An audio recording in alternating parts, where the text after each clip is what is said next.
The tales of Greek mythology are filled with incredible heroes, but none had to face as many trials as Heracles, the most famous of all demigods. His story begins long before his birth. Zeus, ruler of Olympus, once again fell in love with a mortal woman, Alcmene, a woman of radiant beauty and great wisdom. Married to King Amphitryon, she was unaware that the king of the gods secretly desired her heart. Taking advantage of the king's absence during a military campaign, Zeus took on Amphitryon's appearance. Deceived by this divine illusion, Alcmene welcomed into her bed the man she believed to be her husband. From this union was born a destiny like no other, that of Heracles. When Amphitryon returned from war and suspected betrayal, he wanted to condemn Alcmene, but Zeus intervened and revealed the truth. The future hero carried the blood of the king of the gods. Honorable, Amphitryon agreed to raise the child as his own. Yet a threat already loomed over the child.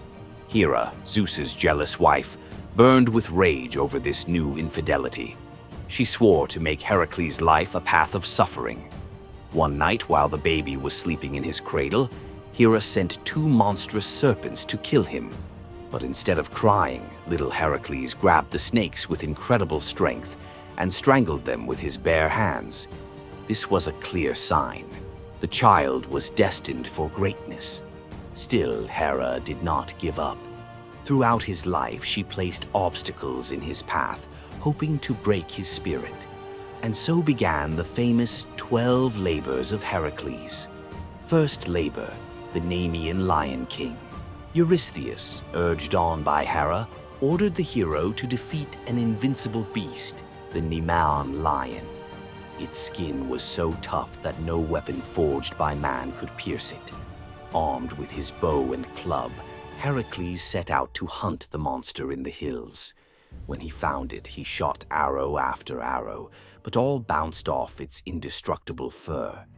Then, in an act of bravery, he threw down his weapons and faced the lion barehanded.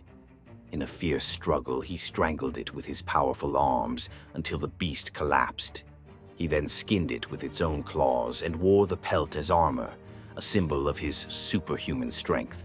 Second labor, the Lernaean Hydra. But the next task was even more terrifying. The king ordered him to kill the Hydra, a gigantic serpent with 9 heads, one of which was immortal. Accompanied by his nephew Iolaus, Heracles entered the swamps of Lerna. The Hydra emerged from its lair, hissing and spitting its deadly venom. For every head he cut off, 2 grew back immediately. The battle seemed endless. But Iolaus had an idea: to cauterize the wounds with flaming torches. Thanks to this strategy, Heracles managed to sever all the heads, except the last, the immortal one. He buried it under a colossal rock, preventing the creature from ever returning. Moreover, he dipped his arrows in the Hydra's poisonous blood, making them forever deadly. Third labor, the Ceryneian Hind. The next mission did not require killing, but rather capturing a sacred creature, the Ceryneian Hind. With bronze hooves and golden antlers, it belonged to the goddess Artemis. For an entire year, Heracles pursued the animal through forests, rivers, and mountains. Finally, he managed to wound it slightly without taking its life. He presented it to King Eurystheus before releasing it, as he had promised Artemis. Fourth labor, the Erymanthian Boar. Soon after, Eurystheus demanded that Heracles capture alive a gigantic boar that was ravaging the countryside. Heracles tracked the beast through the snowy mountains. Thanks to his superhuman endurance, he wore the animal down by chasing it relentlessly. When the boar collapsed from exhaustion, Heracles bound it and brought it back alive. Eurystheus, terrified at the sight of the creature, hid in a bronze jar, trembling with fear. Fifth labor, the Augean Stables. But not all tasks were glorious. To humiliate him, Eurystheus ordered Heracles to clean, in a single day, the immense stables of King Augeas, filled with years of accumulated filth. Instead of using a shovel, Heracles cleverly diverted the course of two rivers. The powerful waters swept through the stables in an instant. The task, deemed impossible, was accomplished without him even dirtying his hands. Thus, the trials of Heracles continued, each more daunting than the last. He faced the man-eating birds of Lake Stymphalian, captured the Cretan Bull, and even descended into the Underworld to bring back Cerberus, the three-headed dog of Hades. Each victory added to his glory, but also to his legend. For behind the brute strength, Heracles symbolized man's struggle against his own trials, his weaknesses, and his destiny. Heracles was not merely a hero, he became the embodiment of perseverance and courage in the face of adversity. And even today, his name echoes as that of one of the greatest figures in all of Greek mythology. Sixth labor. The Stymphalian Birds, the birds of Lake Stymphalian, were monstrous creatures with bronze feathers and piercing cries. Their flight darkened the sky, and their beaks devoured everything in their path. Heracles received from the goddess Athena bronze castanets, which he clashed together in the valley. The birds took flight in a terrifying cacophony. The hero shot them down with his poisoned arrows, scattering the threat forever. Seventh labor, the Cretan Bull. Another challenge awaited him: to capture the Cretan Bull, a raging beast that breathed fire. Its power devastated fields and terrorized the local population. Heracles faced it head-on, grabbed its horns, and after a fierce struggle, managed to subdue it. He brought it back alive to Eurystheus, who didn't even dare go near it. Eighth labor, the Mares of Diomedes. King Diomedes owned terrifying mares that fed not on hay, but on human flesh. They devoured anyone who dared approach them. Heracles confronted Diomedes himself, defeated the king, and fed his body to the ravenous horses.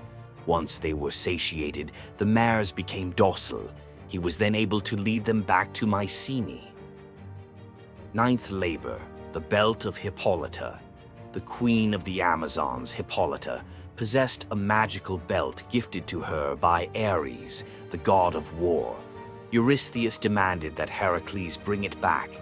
The queen, admiring his bravery, agreed to give him the belt.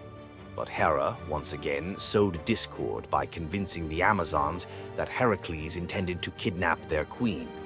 A battle broke out, but despite the chaos, the hero managed to seize the belt and survive. Tenth labor, the Cattle of Geryon. This time, Heracles had to travel to the edges of the known world. He was tasked with bringing back the cattle of the giant Geryon, a monstrous being with 3 bodies. After slaying the herdsman who guarded the cattle and his 2-headed dog, Heracles faced Geryon. A titanic battle ensued, but a poisoned arrow dipped in the blood of the Hydra pierced the giant. Thus, the herd could be brought back to Mycenae.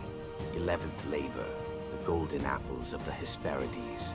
The golden apples were guarded by the Hesperides, mysterious nymphs, and by an immortal dragon with 100 heads. No one dared go near them. Heracles sought the help of Atlas, the titan condemned to carry the sky on his shoulders. Atlas went to pick the apples while Heracles held up the celestial vault in his place. But the clever hero managed to trick Atlas into taking back his burden and escaped with the divine fruits. 12th labor, Cerberus, guardian of the Underworld. The final labor was the most perilous of all, to descend into the Underworld and bring back Cerberus, the 3-headed dog who guarded the gates of Hades' realm. Unarmed, Heracles requested permission from the god of the dead. Hades agreed on one condition, that he capture Cerberus without the use of any weapon. Heracles faced the beast in a titanic struggle. He grabbed its 3 snarling heads and, through sheer superhuman strength, managed to subdue it. He brought it back alive to Eurystheus, who, terrified, begged him to return the creature to the underworld as quickly as possible. Thus ended the 12 labors of Heracles. Each task, no matter how impossible it seemed, was completed by the son of Zeus, with courage, intelligence, and tenacity. Through these feats, he earned his place among the gods of Olympus, and his name remains even today, a symbol of strength and perseverance in the face of the trials life throws our way.